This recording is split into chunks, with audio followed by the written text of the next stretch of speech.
So, good day. We're learning Kuntres Acharon Essay 8. We're using the lessons in Tanya on page 385. And the Alter Rebbe here heard that in a certain Chabad shul, some congregants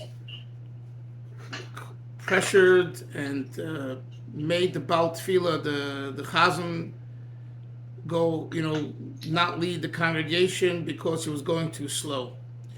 So the Alter Rebbe says that they did wrong because he is seeking to bring life to Jews, to the Yidden and the Minyan, and they seek to cut it short.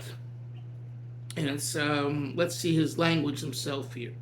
Oh, and he said, and the last thing we learned yesterday was, if someone is for some reason unable to stay with the minyan because of an emergency or because he has to run to work, whatever is considered ones, he's forced into it. If indeed that's the case, he's exonerated. Halach exonerates him. So if you really have to rush, but leave everyone else alone. Okay. Moshe, mute yourself, please. Let's continue. With the bottom of 385. We have a rule that the reader, the Shliach Tzibur, discharges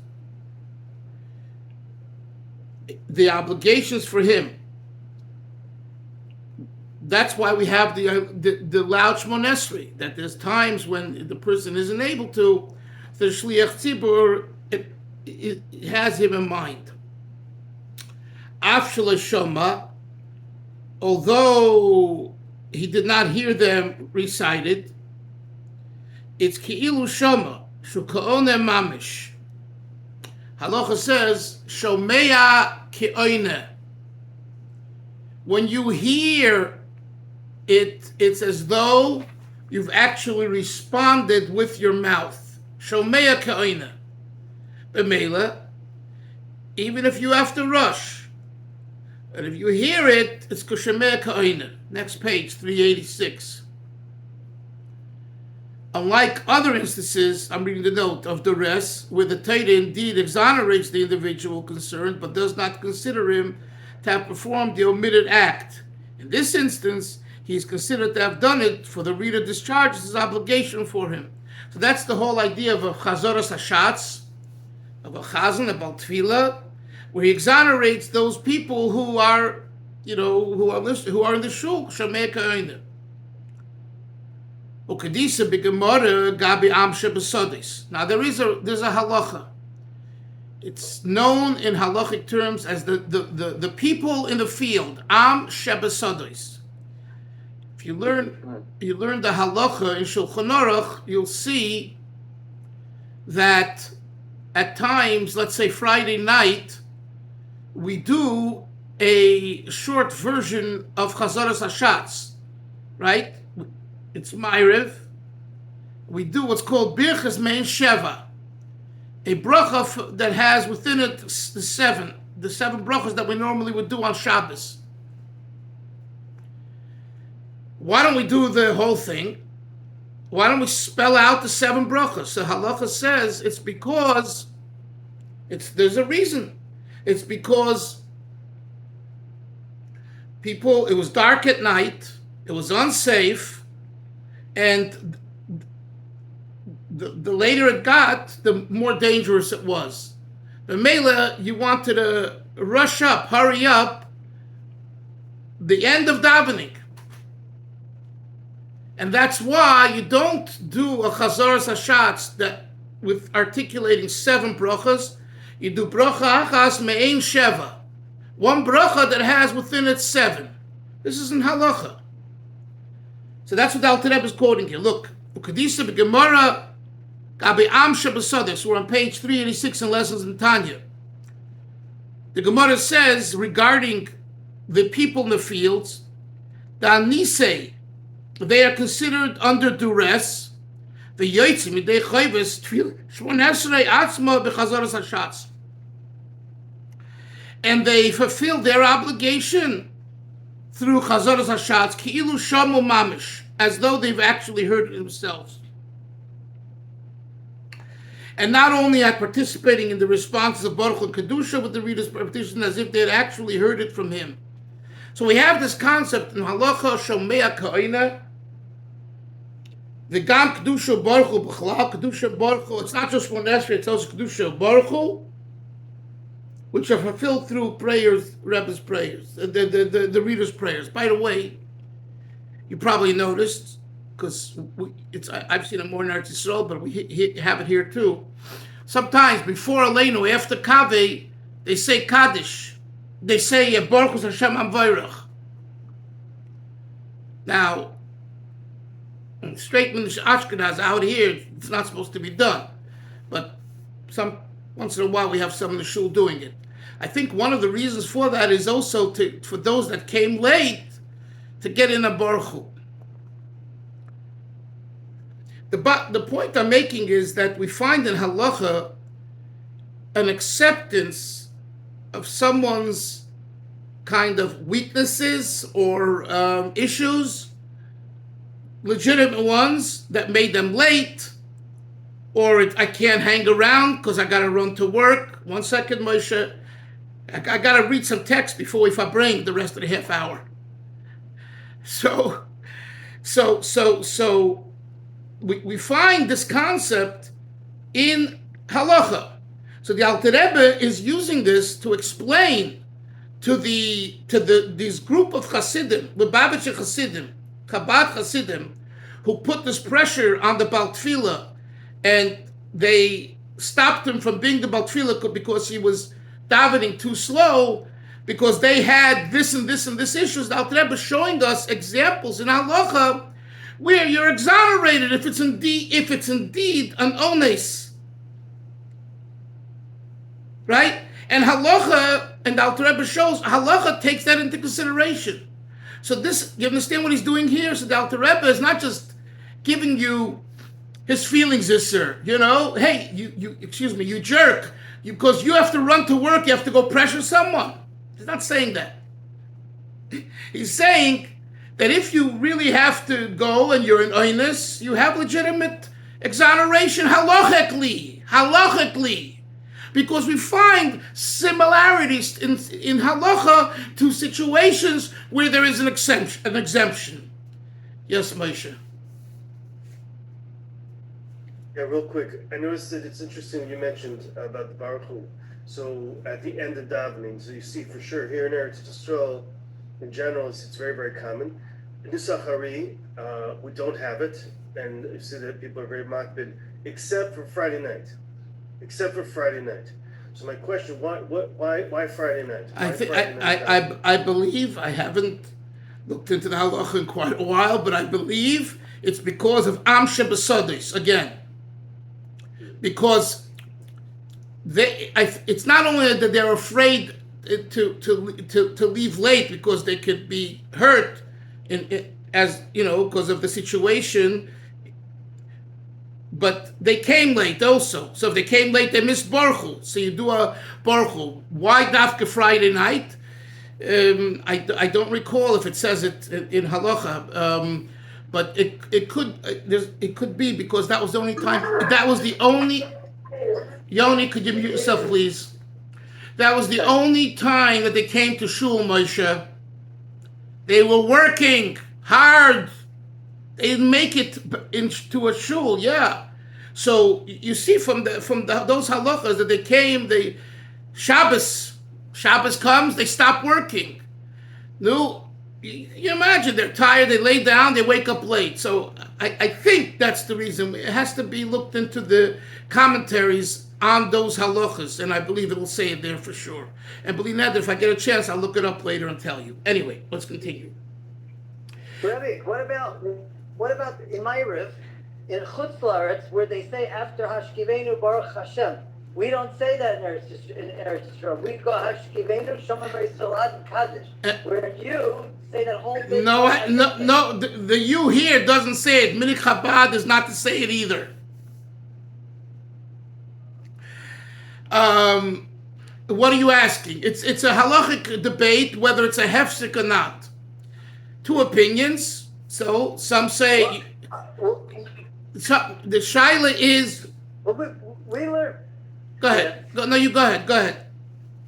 No, I asked this shaila to my Rebbe in the 7th grade or 8th grade, and he said it's because in Chutz La'aretz they were afraid of like robbers on baderech, that people shouldn't leave from shul late, and they should all go together, like to make people catch up.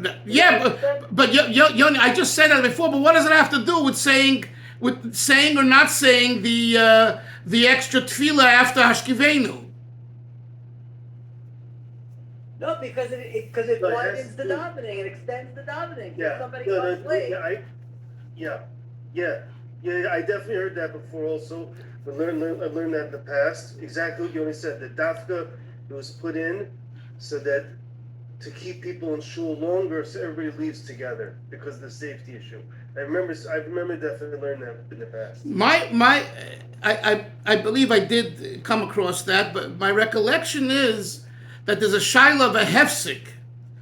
There's a shaila of a hefsek, and I think that is that tefillah considered. In other words, since the tefillah itself is not kind of justified, the only reason is, as you said, keep them longer.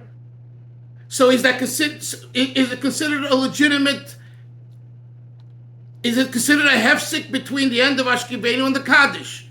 Anyway, this is a discussion, so it has to be looked in. We're talking just from the hat. You got to look inside. Let's go on. The Alter Rebbe says we have searched out and verified. Now, Boisai, when you see the Alter Rebbe says it's very interesting. And here it's worth taking a few moments, Velvel, to tell you. It opens up. The Alter Rebbe says, we searched. What does he mean we searched? What did he do? Bedikas chametz? He looked into a magnifying a crystal ball. What did the Alter Rebbe do? So, in the reference, he gives you to Igros Kodesh, to the letter of the Alter Rebbe. But basically, the Alter Rebbe had what you would call spies in the different communities, in the different shtiblach. And they would report to him, which is, a very, very telling and important nekuda. In other words, and here you see again how Chabad Hasidus was so organized, just factually. In other words, it wasn't chap lap, do whatever you want. This guy will, say it this way. This guy will sing it. But there was supposed to be a tradition and an organized way, and who should go to the Amid and who should not go to the Amid. That's what he's alluding to. That we searched, we looked into this matter of your shtibel. Alter Rebbe is sitting in Lozhno or Liadi, and this say is somewhere in Ukraine, in Kremenchuk or wherever, and he's telling them, you should know that I have my people there, and they report back to me, and they told me what kind of balagan you did. Understand? It's so foreign to us because today we do whatever we want, right? Do I know what's going on in my Pharaoh's shul? Do you guys know what's going on in my shul? No. But in those days, there was, I'm not going to say, in every shul, in every situation, but the Alter Rebbe planted people, chassidim, who were on top of things. And another interesting thing you should know, especially in Eretz Yisrael, the Rebbe, our Rebbe, had people in Eretz Yisrael who were planted by the Rebbe, and they wrote to the Rebbe things that meant some Hasidim wouldn't tell the Rebbe. How do I know this? Because I met one of them. And where did I meet him? In Bati Ungarin over there in Meir Shorim. You would never, he wore a shtreimel, he lived in a dilapidated little apartment. You would think he's from outer space, somewhere from an alien world. And he told me he always writes letters and reports of what's going on in Chabad in his area of Yerushalayim. I heard the same thing about a certain non-Chabad Chassid in France, where the Rebbe felt that he's not getting the truth from the Chabad Lubavitcher who was responsible for a certain Chabad institution, and the Rebbe had this other person who was an associate there to write him the real truth, what's going on. So it's not, I want you to understand, it's not like the Alter Rebbe and the Rebbe, were these, devious people who were planning. No, they wanted, they were looking to improve the Chabad Brotherhood, the Chabad Shul, the Shtibel, and they wanted them to do this. Now, just as I'm speaking, I remind myself that the Ger Hasidim, some of the Ger Rebbes did the same thing. And they did it even to a greater extreme. The Beis Yisrael of Ger, who passed away, I think, in 1977, Rabbi Yisrael Alter, right? He the Ger Hasidim are very big on the union of Kedusha and Tahara. There were sexual-oriented things. They're like, they put a big emphasis on that, And that's why it used to be they didn't have men and women walking together in the street, even just down the block, They had an extreme in that area. So I heard, actually, a professor, Benny Brown, out of Hebrew University, who's kind of a friend and a very fine person and very knowledgeable. So he wrote about this, and when I was writing my book on Chabad and Ger and other Hasidim, so I read that and then discussed it with him, and I found out some fascinating things. One of which is that this Beis Yisrael he wanted to know what's going on in your bedroom. I mean, that was a first for me, for a Rebbe to kind of, want to know what's going on in your bedroom, okay? So in various different communities, there were the Rebbes, certain Rebbes took an active role in knowing what's going on by Hasidim. So in Chabad, it wasn't about the bedroom, it was about the shtibel. And that's what you see over here. I'm just saying that I reminded myself, as I'm speaking, that in Gerda he took it to another extreme. And by the way, since the Beis Yisrael, they stopped that because it was too much. It was too extreme. The Beis Yisrael emulated or tried emulating the Rebbe of Kotsk, the Kotzker, the holy Kotzker. And the Kotzker was fire. He was very fiery. I've told you, the Kotzker said, the Rambam says that the best approach is the middle of the road, right? Derech HaMitzua. So the Kotzker says a horse walks down in the middle of the road. He doesn't veer to the right or the left. If you want to be a horse, walk down the middle. He's a big extremist, a very big extremist. He wanted right or left, extreme right or extreme left, decide. Yes, Moshe. Real quick on that. Today, we may have covered this before in this year, but that dynasty of Kotsk, that is not something that's been continued today, correct? There's no Hasidus, those Kotsk. I mean, was it absorbed in Ger or Alexander? It was absorbed in Ger till the Beis Yisrael. Well, that's what I'm telling you. The Beis Yisrael was the last kind of remnant of trying to live Kotsk. That's why he said he wanted to know what's going on in your bedroom. He was an extremist, and he didn't take. He was very powerful. There's online Rabbi Yosef Segel of the Torah of the Chabad Kollel in the Old City. Check it out on YouTube now. They interviewed him, and he was very close to the Beis Yisrael, and he says a lot. He says stories. It's in Hebrew. If your Hebrew is good, it's worth listening to, because he really had a bird's eye view of what was going on over there with the Rebbe. I don't know if he shares any of the stories, any kind of stories that I'm alluding to, but it's known. I mean, I came to this from Benny Brown's book, and it was fascinating. It's fascinating, And Benny also didn't write everything so clearly, so I communicated with him to make sure I understand what he's getting at. And he acknowledged that I have it right, that there was this extremism, that the Beis Yisrael, I hate to say it, but it sounds like an obsessed man. You understand what I'm saying? And he was a tzaddik. But if you take it at face value, it's like someone, hey, what are you creeping at the other guy's, excuse the expression, underwear? Well, like, what the heck are you doing? What are you, a pervert? You know what I'm saying?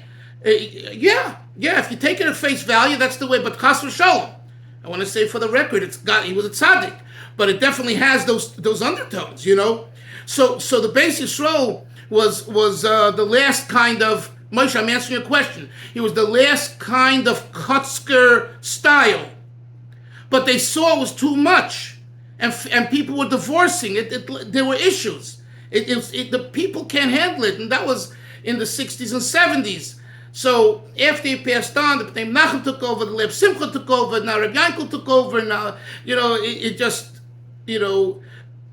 it's not practical. It's not practical. And they make, if you're asking me whether they hold in Shita, that's the right Shita, it's a machlekes between maybe the Rabbi Yankel, the Rebbe of Ger, and Reb Shaul Alter. I imagine, but that's another discussion. What the Alter Rebbe here is talking about, this to me is bad enough. He's talking about, you imagine you go into your shul, and he has someone's davening there, and later on he writes to the Rebbe a report. The guys came 10:30 instead of 10 o'clock. They was talking at davening. There was a Kiddush club. Okay? The rabbi gives a drasha. Everyone goes out to drink. You know what I mean? And a lot of people go out. That's not a favorable report. But that's what the Alter Rebbe alludes to here. This is what we have searched. Keinu. And the Alter Rebbe says Keinu. The conclusion and verification, Isser, of my research points to that indeed you guys threw away that Baal Tefillah who was davening slow b'mesinut, patiently at the Amud, because you had to all run out, or whoever that was. And even regarding the early generations of the scholars of the Mishnah and the Gemara, top of 387.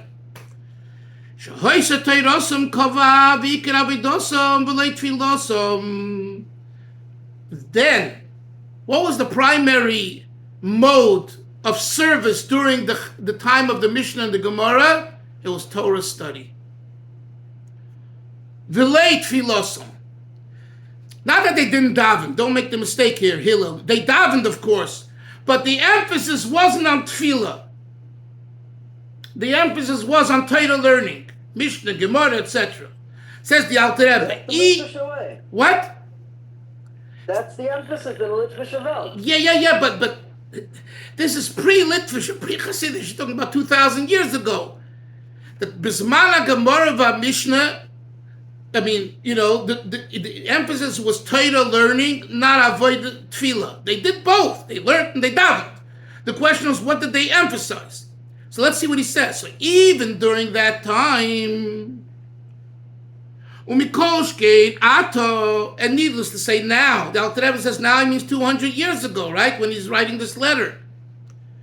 Hapam Bikvus Mashiach, which this time now is associated with the advent of Mashiach, the heels of Mashiach. She'ein Torah Seinu Kfa Mitzoi Ka'itim. Now our Torah study is not constant because of the difficulties of the time. You gotta make parnosa. You gotta go to work. You have to go to work. Tzoi Ka'itim. In other words, Tzoi Ka'itim, which means the difficult, Tzoi literally means the screaming, the shouting, the yelling of the times is legitimate. It's not, it's my own issue. No. The whole itim, the whole period is associated with sok, with a scream. A scream for what? Parnosa, livelihood, family, tuition, electric bills, food. Sok itim. V'ikeru avoida bikus mashicha hi hatfilah. That's why the main avodah now is tefillah, davening, not learning. Again, you have to learn, but what's the emphasis on? Tefillah. So the period of Chachmei Mishnah Gemara, the Iker was Torah study. If once we go into the Ikvus the Mashiach, the heels of the Mashiach, the Avodah is Tefillah. Because of Rabbi Chaim Vital, as Rabbi Chaim Vital, the prodigy student, and a Kabbalah of the Arizal, writes a Chayil Levracha, Beitz Chaim, Pri Chaim, as he expounds it over there. So therefore, Mikosh came to Kal V'Chomer, needless to say, for sure, that we should devise ourselves properly and with complete dedication to this, to Tefillah. So the Alter Rebbe is saying, hey, if during the time of the Gemara and the Mishnah the Iker was Torah, and then there was a change to the Iker being Tefillah, so surely now, when we need the Tefillah, why are you poo-pooing the Tefillah, guys? Why are you rushing the guy? That's his message. Because the Tzayka Yitim 200 years ago in Russia and Ukraine and all in that whole area, Chmein was, believe me, everyone knows how hard it was to make $1 and to survive. So what's the main thing? The main thing is Tefillah, prayer, beseech Hashem, plead to Hashem. V'hi choivas shel Torah mamish, and this prolonged prayer is an obligation of Torah mandated imperative. L'mevinim mada toyelis is boy. Okay, no. Well, tomorrow we're going to continue. Now the Alter Rebbe is going to add what is the content of the tefillah we're talking about. In other words, the first thing he says is stop rushing. Stop rushing. If you have to rush, rush. Go. But don't put pressure on about tefillah. That's the first clear message that he writes here. You could agree or disagree. That's what he says here. Now, what he's going to say further is, what should the tefillah consist of besides davening with a minyan? That we'll leave for tomorrow, Mr. Shem. Everyone have a great day. Basically, so you're talking 200 years ago, the Litvaks just didn't accept that concept. They still consider to be Limud Torah, the Iker, even 200 years ago, even through the hardships in Europe. Yoni, 1 second. He's talking to Chassidim here. He's not talking to Litvaks. I understand. Wait. No, you don't understand. You don't understand. Let me explain. This was an issue by Chassidim. The Alter Rebbe is criticizing the Chassidim, his own Lubavitcher Chabad Chassidim. Gotcha. Now, regarding your question with Litvaks and this and that, that's another discussion. That's another discussion that, yes, you could say what you said is correct. But that's not, just you should know, that's not what this letter is about. This is talking, he's not even talking to Chernobyl Chassidim. He's talking to his own Lubavitcher Chabad Chassidim. And he's telling them, you're not doing, understandably from what we have in this letter, that those that want to follow what the Balatanya writes, and he's writing with logical and proof from Chazal, it's not as though he's just shooting in the dark.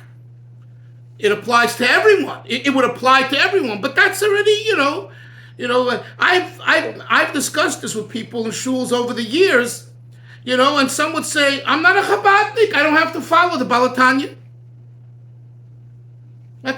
Right? Now, it doesn't lend itself, if the guy would be patient and sit down, I would take it out and show his arguments and proofs. It has nothing to do with being a Chabadnik. What did we learn there about Chabad? Tomorrow we're going to start learning about his bonus, meditation, reflection. So there you could say maybe there's more of a Chabad element. But until this point, it's generic. So what are you telling me I'm not a Chabadnik? What is that? What does Chazal have to do with Chabad? You got it? Take care. See everyone tomorrow. Moshe, I see Moshe so happy. So I'm happy I made you smile, Moshe. Excellent. Great. Take care.